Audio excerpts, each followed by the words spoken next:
الاخوان السلام عليكم. كنتمنى تكونوا بخير وعلى خير وعواشركم مبروكه. كيف ما عودتكم كل مره كنهضروا على موضوع جديد في مجال السيارات، وبحكم ان هذا الاسبوع الحمد لله كرمنا الله بشتيوه مزيانه، فبغيت نهضر في هذا الفيديو على شي حوايج غالبيه الناس اولا ما واعيينش بهم. غالبيه الناس اللي عندهم سياره اولا ما واعيينش بهم، ومالوريزمون كيديروا هاد الاغلاط ديما فاش كتكون الشتا كطيح. اول حاجه غادي نهضر عليها هي القياده بسرعه مفرطه والشتا كطيح، بالخصوص في البدايه ديال الشتا. يعني غنهضر على ديك الشتا الاولى. هاد القضيه خطيره بزاف، حيت في ديك الطيحه الاولى ديال الشتا كتكون الطريق كتزلق بزاف بسبب تراكم الزيوت في الطريق، وفاش كطيح الشتا الاولى كتخلط ديك الزيت مع الماء وكتولي واحد الطبقه زيتيه كتقلل بزاف من ستابيليتي ديال الطوموبيل. واحد الحاجه اخرى واللي هي ظاهره حتى هي بزاف ديال الناس ما واعيينش بها، كتسمى الهيدروبلين او الانزلاق المائي، وهي في حقيقه غلط كبير كيطيحوا فيه الناس في الشتاء. فإلا كنتي غادي مكسيري وشفتي شي قلته ديال الماء في الطريق فخاصك تنقص السرعه. علاش؟ حيت البناوات مع السرعه ما كيقدروش يديغاجيو الماء اللي كاين في الطريق، وكيولي البنو غادي على الماء ماشي على الطريق، ومع السرعه كتجليسي الطوموبيل ولا قدر الله تقدر توقع لك شي اكسيدون. ولنفس السبب وبسبب هاد الظاهره ديال الهيدروبلين كنصح الناس ما يستعملوش الريغولاتور دو فيتاس فاش كتكون الشتا كطيح. علاش؟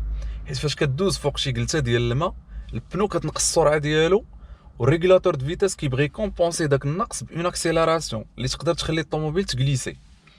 ثاني حاجه وحتى هي غلط كبير كيديروه الناس فاش كتكون الشتا كطيح اولا الشتا طاحت بزاف والبراكي ديال الماء مجموعين في الطريق، فكيجي مول السياره كيدخل وسط البركه ديال الماء ولا وسط شي قلته ديال الماء كبيره بلا ما يكون عارف لادميسيون د لير ديال الطوموبيلتو فين كاينه، واش كاينه لتحت ولا الوسط ولا الفوق.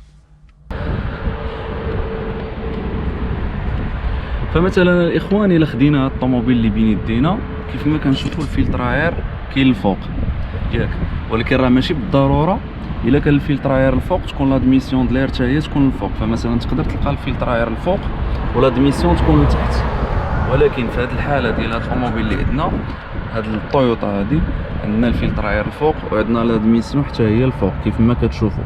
دونك انا في هذه الحاله الا كانت شي قلته ديال الماء غير ما خاصش تكون هاد القلته ديال الماء واصله لهذا النيفو هذا، فهمتي؟ الا كانت فايته هذا النيفو فهذا ممكن يشكل لي ضرر على الطوموبيل. دونك الاخوان ما فيها باس بنادم يكون عارف الطوموبيل ديالو شنو فيها ويكون عارف النيفو ديال الفلتراير ديال لادميسيون د لير فين كاينه. علاش؟ لان فين كاين المشكل هو كاينه واحد الظاهره فيزيائيه كتسمى الهيدرولوك. هذا الهيدرولوك هو واحد المبدا، هو في الحقيقه مبدا ماشي ظاهره. هذا المبدا كيقول لك ان الغازات ممكن نضغطوها لكن السوائل ما يمكنش نضغطوها.